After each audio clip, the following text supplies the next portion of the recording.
All the internet is asking today, did Eric Swalwell pass gas on MSNBC last night?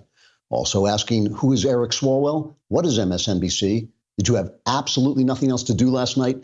And really, can't you read a book or at least an interesting article or even the back of a cereal box instead of allowing the precious seconds of your one and only existence on this earth dissolve into nothingness while you watch Eric Swalwell pass gas on MSNBC? The questions arose after Swalwell appeared on Hardball with Chris Matthews and apparently went from metaphorically talking out of his ass to the real thing. Twitter users immediately began trying to determine whether this was indeed a case of public flatulence or just the usual MSNBC content or the latest Democrat talking point or a new Elizabeth Warren story about her past or some other rude noise accompanied by a dreadful smell. The Swalwell eructation controversy was soon trending on Twitter, along with other trivial matters of absolutely no interest, like International Men's Day, the designer of Kate Middleton's lace dress, what your zodiac sign says about your core values, and the House impeachment hearings. ABC News led with the flatulence story, issuing a new poll that said 100% of ABC viewers were not hearing news about ABC's massive cover-up of Jeffrey Epstein's reign of sexual terror and how the Epstein story may have been quashed to protect Hillary Clinton's 2016 presidential campaign, and how that would bring suspicion on ABC anchor George Stephanopoulos, who not only helped Bill Clinton's campaign bury charges of sexual abuse, but also attended Epstein's party after he became a convicted sexual felon. And now back to the fart story. The Democrat National Committee, meanwhile, tried to distance itself from the incident by issuing a statement saying they had no idea who Swalwell was. When someone explained Swalwell was a Democrat congressman, the committee said they still had no idea who he was. But what was that awful smell? Trigger warning, I'm Andrew Klavan, and this is The Andrew Klavan Show. I feel hunky-dunky, life is tickety-boo. Birds are winging, also singing hunky-dunky-doo. Ship-shaped, ipsy-topsy, the world is zippity-zing. It's a wonderful day, hurrah, hooray! It makes me want to sing. Oh, hurrah, hooray! Oh, hooray, hurrah! Well, I have to tell you, I hate flatulence jokes, but that was the only way I could figure out how to cover that story without actually having to talk about it. If you've never seen the movie Serpico, you should definitely see it. It is a great film. It's based on the true story of New York City police officer Frank Serpico, who helped expose the pervasive corruption in the NYPD of the 1970s. One of the things that's fascinating to me about the story is that Serpico didn't set out to expose the corruption. He just didn't want to take part in it. But that was enough to make the corrupt cops on the force, and there were a lot of them back then, seek to destroy him. And you have to wonder, were they afraid Serpico would rat him out to the authorities, or was it simply that by being clean, he confronted the corrupt with their own corruption?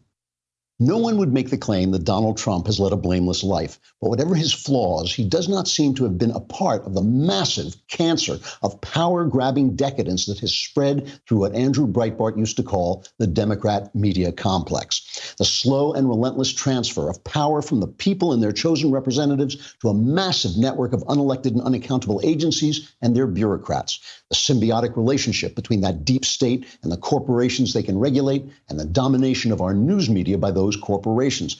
All of this has led us beyond the usual petty government sleaze endemic to democratic societies into a world of privilege and abuse of authority, which is now exposing itself in its seemingly uncontrollable need to destroy the president, who's not a part of it.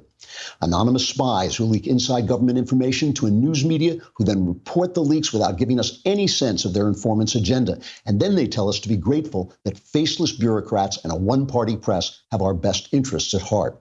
A Congress that has absconded from its legislative responsibilities and does absolutely nothing but level baseless charge after baseless charge against the president, while the media reports each charge with the same credulous fascination and then obsessively condemns the 2 or 3 commentators over at Fox News who won't join in the fun. The sex abuse, the persistent misuse of women and young girls by the rich and powerful, and the cover-up of that abuse by the news media, especially the 3 TV networks, is a symptom of the rot that has spread through the entire system. Corruption is a cancer that tries to destroy everything that is not itself. Trump is imperfect, like all of us, but his flaws are as nothing compared to the deep, dark state and its news media that are coming after him simply because he's not one of them. We will talk about this corruption, which really has got me kind of gobsmacked with amazement over how deep it goes. But first, let us talk about something that you can put in your gob and clean it up, which is Quip toothbrushes. Quip makes these beautifully styled, elegant electronic toothbrushes that you can travel with. They don't need a charger. They're battery operated. They have sensitive sonic vibrations with a built-in timer and 30-second pulses. So you make sure that you brush each quadrant of your teeth enough and make sure you get it all clean. Quip makes it easy to stick to a healthy brushing habit, starting with an electric toothbrush, which you need, refillable floss, and anti-cavity toothpaste. And the Quip floss dispenser comes with pre-marked string to help you use just enough.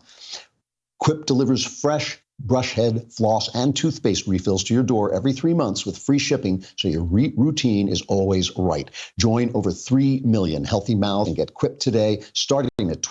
And if you go to getquip.com/Klavan right now, you'll get your first refill free. That's your first refill free at getquip.com/Klavan, GETQUIP.com/Klavan. Quip, the good habits company, although they have the bad habit of spelling get Quip, but not spelling Klavan, because you got to know. You have to know how to spell it. There are no, I just make it look this easy. Tomorrow, let me remind you, is Mailbag Day, which means you got to subscribe. And you too will sound like that after the mailbag, because all your problems will be solved. Go to dailywire.com and subscribe. It's just a lousy $10 a month, a lousy $100. In fact, we have a deal I'll tell you about a little bit later. You can get it even cheaper. But if you subscribe, then you can be in the mailbag. You hit the podcast button, hit the Andrew Klavan podcast. There's a little picture of a mailbag. Hit that and you can ask me anything you want. Ask me about religion. Ask me. Yeah. You can even just scream in my ear like that. Ask me about politics, your personal life. All my answers are guaranteed 100% correct and will change your life for the better. You got to tune in tomorrow and find out. So I ended up yesterday talking about Jeffrey Epstein, and I want to begin with him again today, but not just to talk about him, but to talk about this kind of chain of power and corruption that goes through our media, our politicians, our elites, these people who feel that they should be running the world through these agencies and through these unelected bureaucrats. And that we, the people who annoy them by being deplorable and not believing everything they say, we are the bad guys in this story. So remember, just remember, all of this came about, a lot of the exposure of these sexual things came about through their hatred of Donald Trump, because Donald Trump made that comment about when you're famous, women will let you grab them, which is probably a true statement. But they hate him so much that everything he says, they react to it. And when they reacted to it and they started this Me Too movement, it was a lot of them who got caught. So yesterday we were talking about this disastrous BBC interview that Prince Andrew gave, and he was talking. He went to parties, a party with Jeffrey Epstein where he was the guest of honor. Prince Andrew was the guest of honor at a party for Jeffrey Epstein. George Stephanopoulos also there, and this is after Epstein had been exposed and convicted as a sexual predator. There's a girl who says she had sex with Prince Andrew 3 times when she was 14. There's a picture of him with his hand on her waist, and he was asked about this in this BBC interview. Here he is lying about it. Nobody can prove whether or not that photograph has been doctored, but I don't recollect that photograph ever being taken. And you don't recollect having your hand round her waist in Ghislaine Maxwell's house on any occasion, even if it was a different date? I'm terribly sorry, but if I, as a member of the royal family, and I have a photograph taken, and I take very, very few photographs, I am not one to, as it were, hug, and public displays of affection are not something that I do. So that's the best explanation I can give you. And I'm afraid to say that I don't believe that photograph was taken in the way that has been suggested. So he's claiming it was doctored. I didn't mean to suggest that was an obvious lie that anyone could see through, and really the words of a guy with so much privilege that he never expects to be called out. But even more interesting than this thing, just the kind of privilege and self-assurance that would cause a guy to go on TV and give an interview like that was the defense launched by Lady Colin Campbell, who is kind of a commentator, an upper-class commentator. She went on Piers Morgan's show. And when Piers Morgan is making sense and you're not, you know that you're really not making sense. But she went on to defend the prince by pointing out or claiming that the girls that Jeffrey Epstein abused, and I'll talk about this in just a second, that the girls that he abused were prostitutes because he was paying them to abuse them. So here's this comment. You all seem to have forgotten that Jeffrey Epstein, the offense with which he was charged and for which he was imprisoned was soliciting prostitution from minors. That is not the same thing as pedophilia. Soliciting what do you call it? Prostitution. If you solicit a 14-year-old for prostitution, you're a paedophile. It doesn't matter. The fact of the matter is, it doesn't. It does matter. And You're they were procuring not an underage 14 girl for sex. In America, He wasn't. Sorry, I'm sorry. He wasn't a decent man. That is nonsense. No, it's not. He was convicted of procuring a 14-year-old girl for sex, for prostitution. Was he? 14. Yes, 14. Well, but I'm not justifying Jeffrey Epstein. I'm not justifying No, pedophilia, I suspect. There's a difference between a minor and a child. She was 14. So, obviously, in some technical sense, she's right. He was not going after little kids, and I don't care whether it's pedophilia or not. But the idea that these girls were prostitutes is shameful. That's the thing I'm trying to get at. What he did is he went after 14-year-old girls, and he had another girl invite them over, and they would give him a massage, and he would move from that to as far as he could get. Apparently, according to these girls, he was somewhat deformed sexually and rather poorly endowed, but he would move to get as far as he could get with them, and then he would pay them. And these were girls, these were not like rich girls, these were girls who needed the money. And so somebody would say to him, just go and give this old guy a massage, and he'll give you $200 for 45 minutes work. And so they did, and I mean, that's on him, obviously, and it's prostitution, I suppose, in some legalistic way, but these girls were not prostitutes. So now a new one, just to give you a sense of what's going on, a new woman has come forward. They call her Jane Doe 15, and she is suing in Manhattan, saying that a female associate of Jeffrey Epstein began grooming her for sex with the pedophile, giving her an iPod, and then finally she went to his house and he sexually assaulted her. And remember, again, these girls, when a girl would say to Jeffrey Epstein, "I don't want you to do this to me anymore," he would say, "All right, but you can still make the money if you go out and get me other girls." And so he had this chain of supply going on. And here she is. This is the first cut of Jane Doe 15 describing what happened when she got there and Epstein assaulted her. Epstein took my sexual innocence in front of a wall of framed photographs of him shaking hands and smiling with celebrities and political leaders. I was only 15 years old. After, he wanted to talk with me about what had just been my first sexual experience and directed me to take time to myself that night to cry. He said that would be beneficial to my growth. After this, we had a long talk about my future goals. I told him that I wanted to go to college to study biochemistry. He said that he wanted to give me money for college. He asked me how much money I thought he should give me.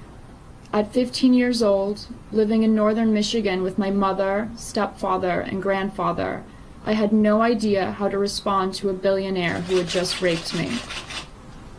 I was being asked to quantify in monetary terms what had been taken from me. And so she, in innocence about what a college cost, said something like $5,000, and he gave her a check for $5,000. So, yeah, I mean, you can imagine being 14 or 15 and you're looking at this and you're from the middle of nowhere, Michigan, and this is happening to you. How are you supposed to have, I mean, really, let's put it frankly, how are you supposed to have any kind of compass on which to guide yourself? So I just want to play this one more cut of her because it just shows you the world she, this little girl from the sticks, is being introduced into. She says that she met Epstein on a class trip in New York City, and soon she was shuttled on Epstein's private plane with numerous other girls to his ranch in New Mexico. During my trip to New Mexico, I had flown on his jet, which I later learned had been nicknamed the Lolita Express. While he was giving me a tour of the bedroom, he told me to get down and feel the carpeted floors of the room. He then asked if I noticed anything special about the floor, and I responded that it felt very soft. He laughed and said it was because the floors in the bedroom were foam mattress floors, because he liked to have girls sleep around him on the floor while he slept in the bed. I remember wanting to ask him why he would want that. However, I restrained myself out of fear of sounding like the child I was. Later, when I chose a seat on the jet, Jeffrey told me that is where his good friend Bill Clinton always chooses to sit. And so this is, I mean, it's a big deal that Bill Clinton was part of this. He was on the Lolita Express. We know what kind of guy Clinton was with women. The idea that he wasn't taking advantage of these girls is very, very hard for me to believe. And you just can't get rid of the idea. Remember this video leaked by Project Veritas of an anchor woman saying they killed this story during Hillary Clinton's run for the presidency.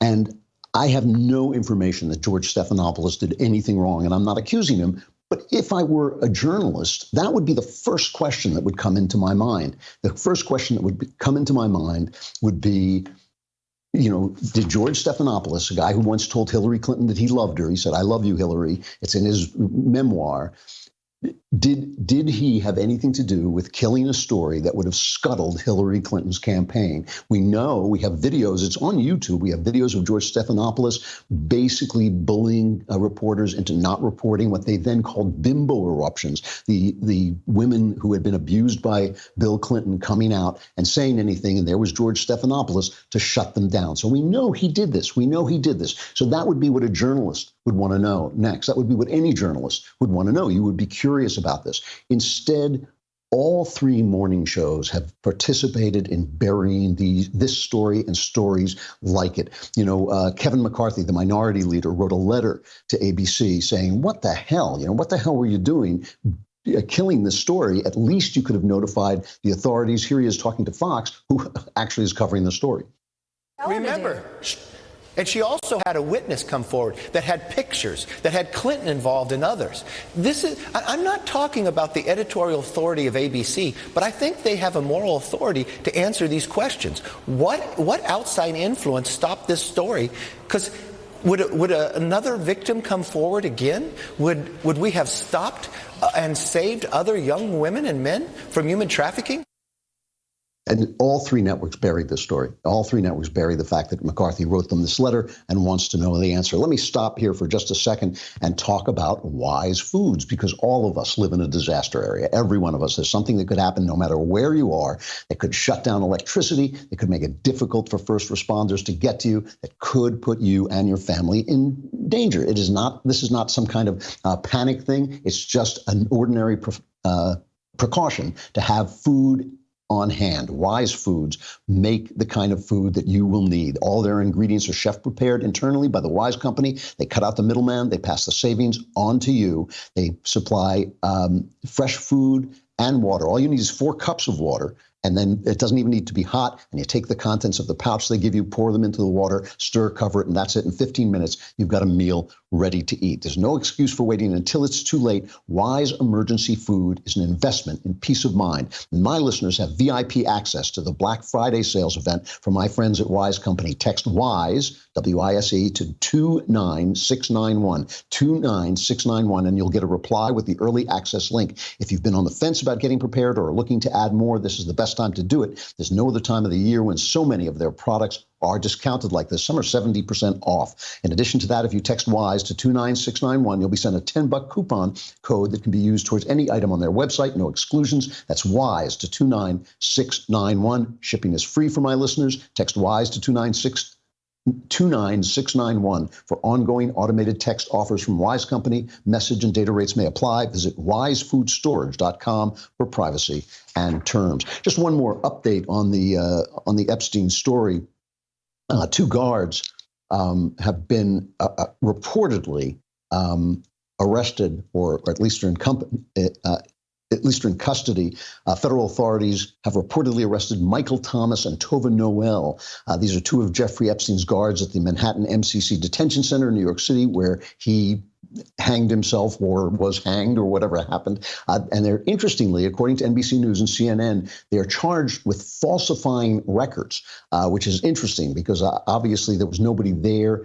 There were no cameras operating. This was a guy who had already, according to him, been attacked. He was afraid for his life, and yet nobody was watching this guy. It is a very, very strange story. And it's just part of all, this is why, two different films have been made about Roger Ailes, who is also apparently doing this at Fox News. Obviously, malfeasance by bad treatment of women does not follow political parties. All I'm saying is if Roger Ailes was doing this, there's an HBO show about it. There's a movie made about it. Where's the story about Matt Lauer and the story of how when Ronan Farrow tried to get this? Ronan Farrow now says in his new book that girls were paid off by NBC to keep the Matt Lauer story undercover. We know that when ABC tried to find the whistleblower who released the tape of Amy Robach saying she had this story and it was killed. We know that CBS helped out by firing a girl they thought had done it, though she hadn't. So this is three networks covering this up for very important people. And when I look at this, when I step back for a minute, and I see every day we have these impeachment hearings, impeachment, going on and on and on. But think of the stories that aren't getting the kind of coverage. There was a decision in California in this Planned Parenthood case. This was this guy, David Dalydent, who worked for the Center for Medical, they say medical process on this copy, but I think it was medical progress, as I recall. Anyway, he was another one of these Project Veritas guys, and he went into a Planned Parenthood, and he exposed the fact that they were organ harvesting on live babies. They were selling the organs of aborted babies and of live babies. And they were after the judge, who was obviously partisan, who himself was a strong supporter of Planned Parenthood, but would not recuse himself, after he gave an instruction to the jury, basically demanding that they find the journalist, Dalydent, guilty.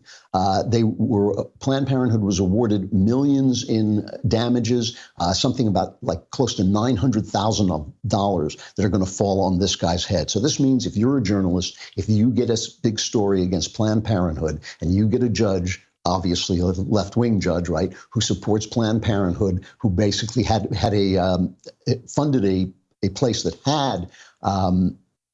had a Planned Parenthood in the building, that if you have all that against you, you're going to get nailed. This is corruption. This is corruption. You don't charge a journalist for exposing a big-time corruption story at Planned Parenthood. It's this network of corruption. When this story happened, it was when we were just starting this organization, the Daily Wire.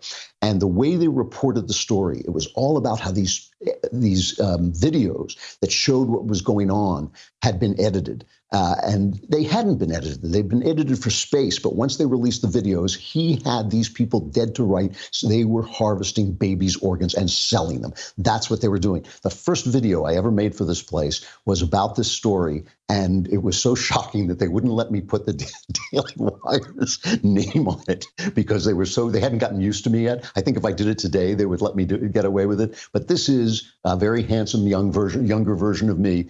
As a mainstream news reporter, this is how they reported the story and what the story really was. Good evening. This is the MSM News Desk, bringing you all the news that fits. A group of conservative, right-wing conservatives have been releasing a series of hidden camera videos taken at Planned Parenthood facilities around the country. These far-right, icky conservative videos are heavily edited to make it look like Planned Parenthood kills babies and sells their body parts for medical experiments. Well, all right, Planned Parenthood does do that, but these videos try to make it seem like that's not okay. This video, for instance, entraps one of Planned Parenthood's most respected doctors in an admittedly awkward moment. I love sitting at the children's table. It's another boy. Say you love Planned Parenthood. remember that these heavily edited videos have been heavily edited. Who was that guy anyway? Yeah, who was that guy? Indeed. I can understand, now looking back on it, I can understand why they were shocked when I gave them this video. And if you weren't watching, that's the devil who's sitting at the table.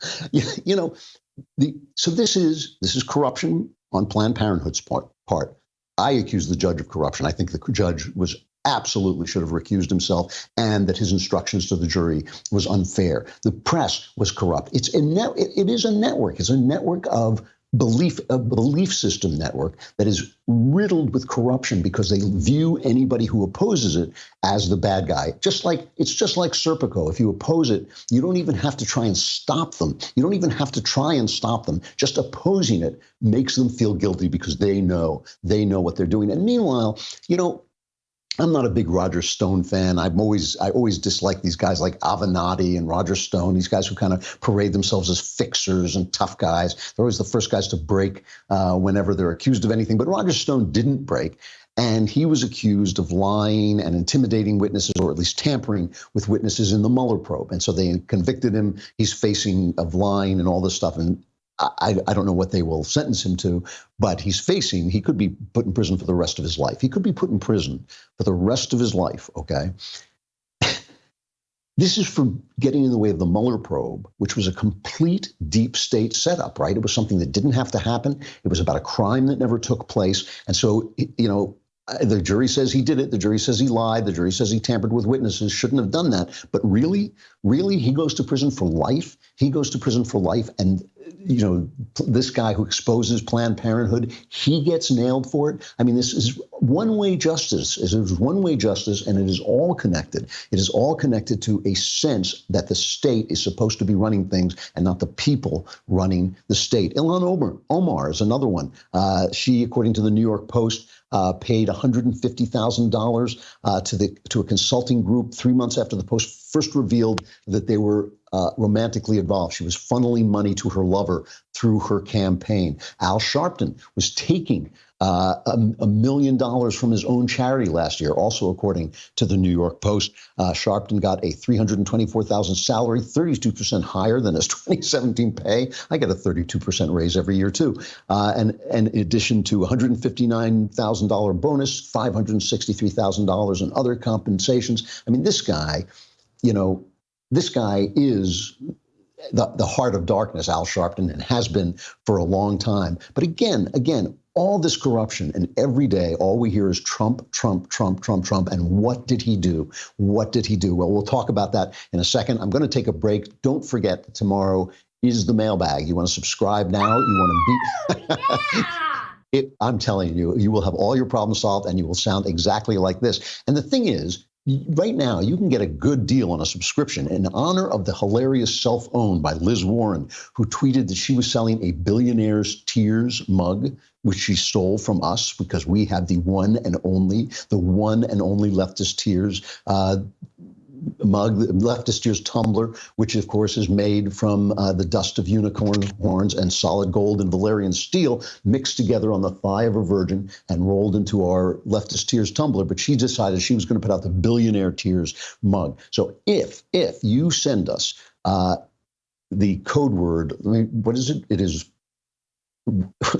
Warren Tears. There it is. Sorry. Warren Tears. You will get 20% off your subscription, 20% off all Access and Insider Plus subscriptions when you use the promo code Warren Tears. And with Insider Plus and All Access, you get the incredible Leftist Tears Hot or Cold tumbler. With All Access, you get to talk to us on those Ask Me Anything connections that we do from time to time. If you pay a little bit more, you don't have to talk to us. And of course, you get another Kingdom days earlier, and you can be in the mailbag, which is tomorrow. All right, we're going to talk some more about just how dirty these guys are. And remember, it is all one thing. When Andrew Breitbart called them the Democrat media complex, he wasn't kidding around. We'll talk more in just a sec.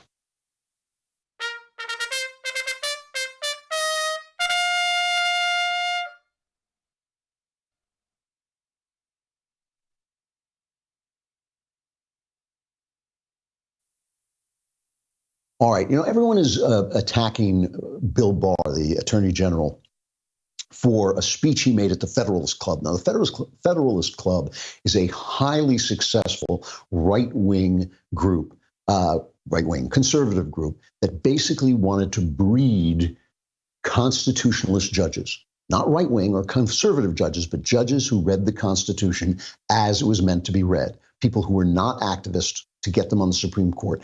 You know, we're always attacking the left and saying they planned their march through Hollywood. They planned to take over the academies. They planned to take over the news media, and they did. Well, the Federalist Society was a conservative plan that really worked. And Bill Barr was talking there the other day, and he pointed out that it is not President Trump who is actually operating coloring within the constitutional lines.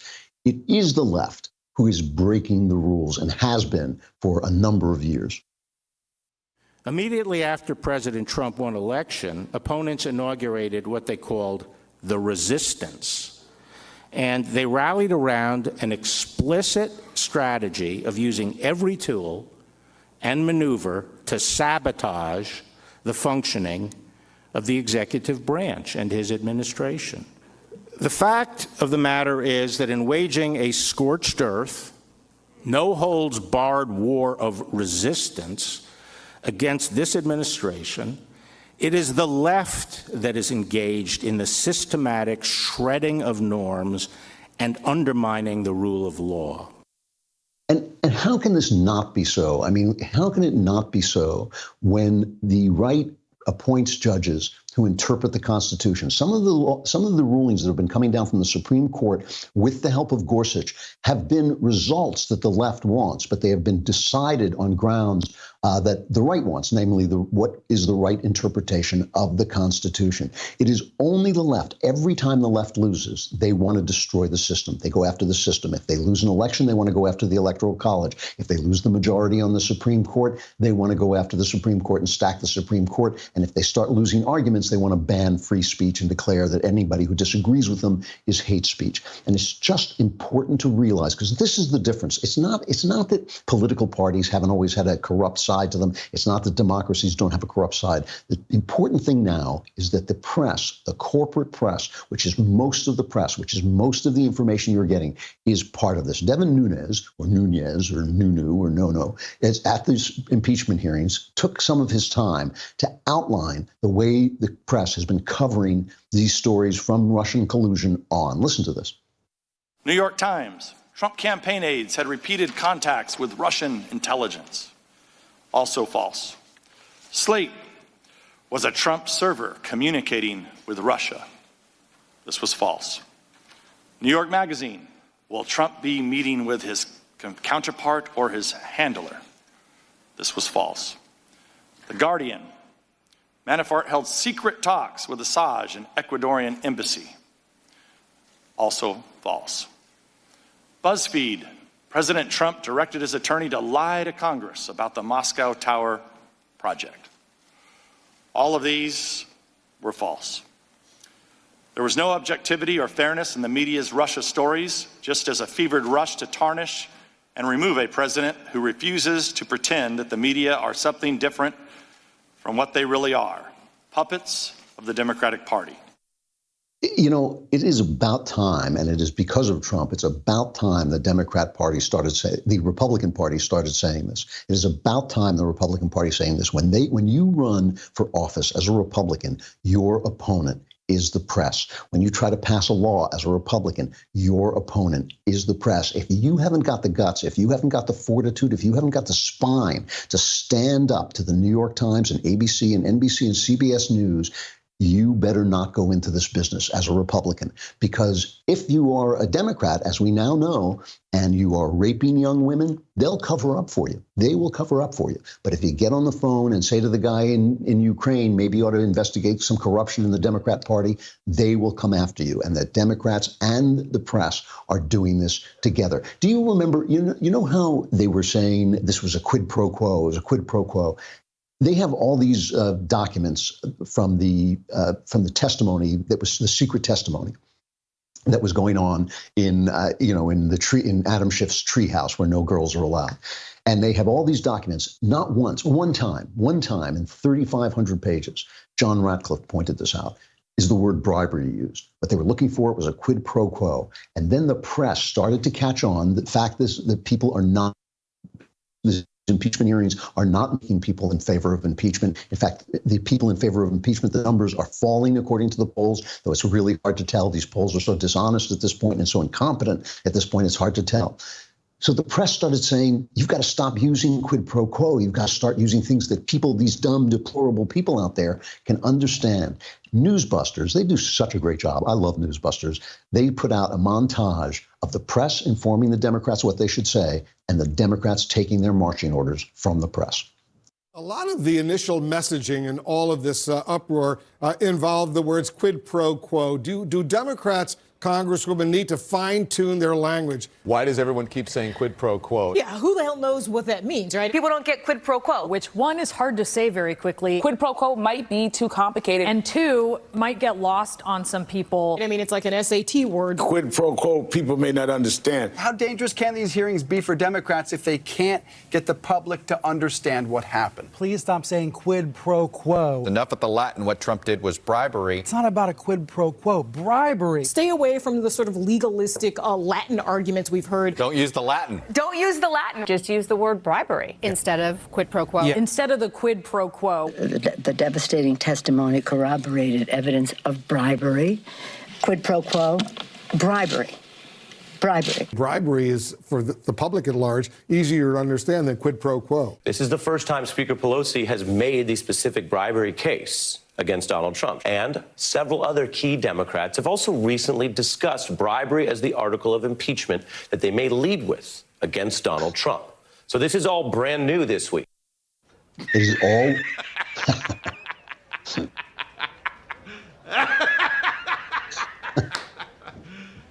You serious? It's all one thing. It is all one thing. Just like it's one thing that Bill Clinton screws girls and George Stephanopoulos covers it up, and ABC is where George Stephanopoulos works. And when Jeffrey Epstein is exposed by an ABC reporter, that story has to die. And when that story it is revealed that story has died, ABC goes after the person who revealed the story, not the person who killed the story. I mean, that's what you should be doing. And why isn't CBS going after it? And why isn't NBC going after it? They are all doing it together. It's all one thing. And this is not a conspiracy theory. It's actually happening right in front of us. And why? You could hear it right in the disdain, in that Newsbusters montage, the disdain that they had for you, that you couldn't understand quid pro quo. That's why you just can't speak Latin. If you had gone to a good school and gotten some Latin, when they said quid pro quo, you would have understood it, but you're just a deplorable dummy. You can't understand that. So they have to use bribery, and they have to say it very slowly, bribery, because you're too stupid to understand it. Nancy Pelosi sent a memo to her fellow Democrats, right? This is reporting in the Washington Examiner. House Speaker Nancy Pelosi told fellow Democrats it would be dangerous, quote unquote dangerous, to skip impeachment and wait for the 2020 election to determine whether President Trump should remain in office. She says that dangerous position only adds to the urgency of our action because the president is jeopardizing the integrity of the 2020 elections. Pelosi said the call to skip impeachment proceedings and let voters decide next year is a weak response, quote unquote, a weak response to the hearings Democrats have been holding. Nancy Pelosi was forced, bullied into this position of holding these things. She knew it was a bad idea. She knows it's a bad idea now, but she can't get out of it. And she goes on for an interview with Face the Nation. And they start to ask her, well, here's what Republicans are saying. She says, no. She instructs the press. The press instructs her. She instructs the press. No. We're not going to be talking about their arguments because that might make us look bad. Listen.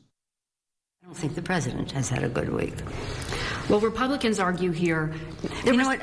If we could just talk about what we want to do. I really have a real discomfort level of responding to what Republicans say because they are in denial about what has happened in the country. So if you want to ask me about where we're going on this, I'm happy to respond to that.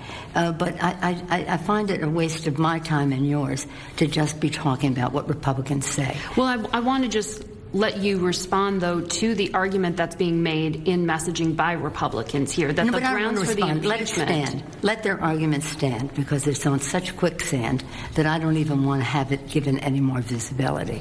by my dignifying any of their misrepresentations of what they say. And I say that out of great respect for you, because I respect you as a great journalist, and I'm honored to have this interview with you.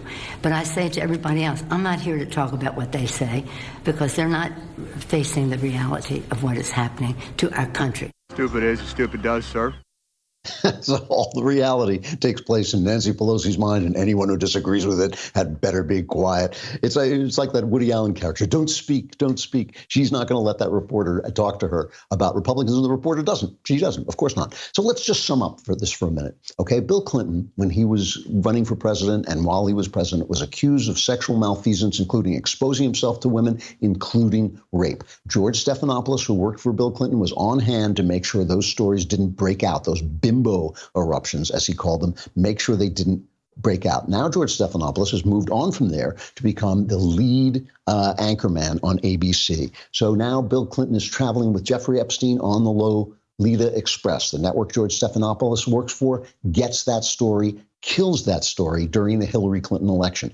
CBS helps ABC by trying to find out the woman, by firing the woman they think released the video of ABC killing the story, and NBC joins in by not covering the killing of the story, having already silenced another story on Matt Lauer and tried to silence the story on Harvey Weinstein, as well, a huge contributor to the Clintons. When Devin Nunes says these people are puppets of the Democrat Party, they're all one party. They are all one party. It is the party of corruption. And the reason they hate Donald Trump so much is not because he's perfect. It's not because he's a perfect guy, but he's not one of them. He is not part of this. He is not part of this. And they want him, to take him down, because they look at him and they see themselves. That's why every time they accuse him of something, it blows back on them. All right. A final reflection. I'm here, by the way, in Orlando. Beautiful city, Orlando. It's a really, really nice city.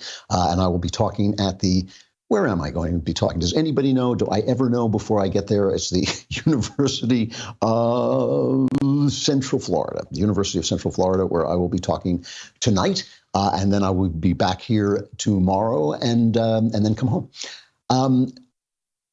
A final reflection on the movie yesterday, which I watched on the plane coming over, and I had a wonderful connection so I could really watch it and really concentrate on it. It's not the kind of movie I usually watch. There were no action movies available that I hadn't seen already, so I thought I'd turn it on. It did have Lily James in it, who I think is the most beautiful actress working today. I have a deep, deep crush on Lily James. I would almost watch anything that she's in, and she is absolutely adorable in this. But this is a really nice picture. It is a sweet, funny, good picture. It had a couple of scenes that had me laughing out loud. It's by Richard Curtis. He wrote it. And he's the guy, of course, who wrote Four Weddings and a Funeral and Notting Hill and Bridget Jones. He has a wonderful way with women's comedies, or whatever you want to call them. I've always liked his films. I've always admired the fact that in the middle of all these depressing British filmmakers, he writes light, lovable films. It was directed by Danny Boyle, who did 28 Days Later and Slumdog Millionaire and Trainspotting. Also a really good early picture of his, if you've never seen it, Shallow Grave, a really fun movie, really worth watching. Anyway, it's about this jobbing guy who can't make it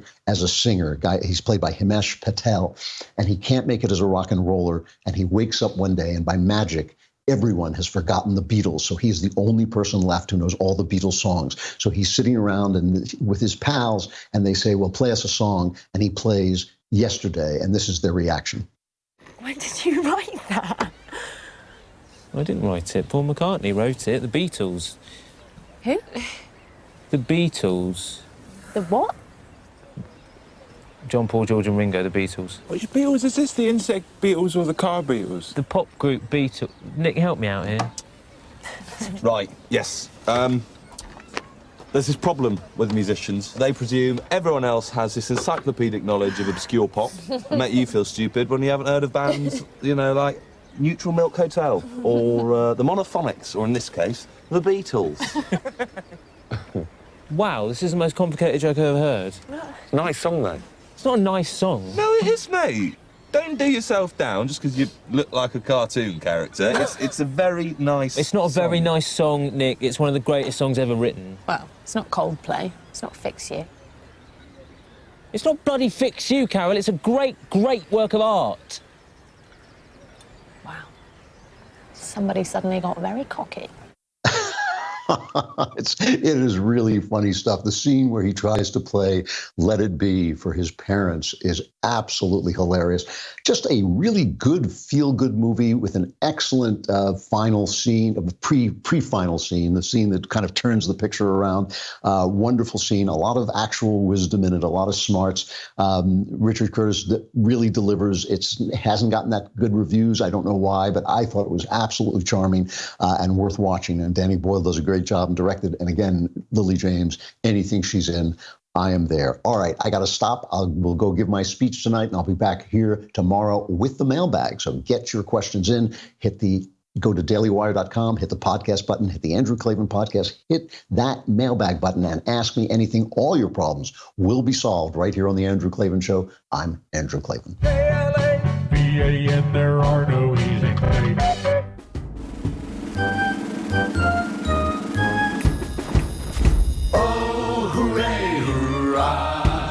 The Andrew Klavan Show is produced by Austin Stevens and directed by Mike Joyner. Executive producer, Jeremy Boring. Senior producer, Jonathan Hay. And our supervising producers are Mathis Glover and Robert Sterling. Assistant director, Pavel Wydowski. Edited by Adam Sayevitz. Audio is mixed by Mike Cormina. Hair and makeup is by Jesua Alvera. Animations are by Cynthia Angulo. And our production assistant is Nick Sheehan. The Andrew Klavan Show is a Daily Wire production.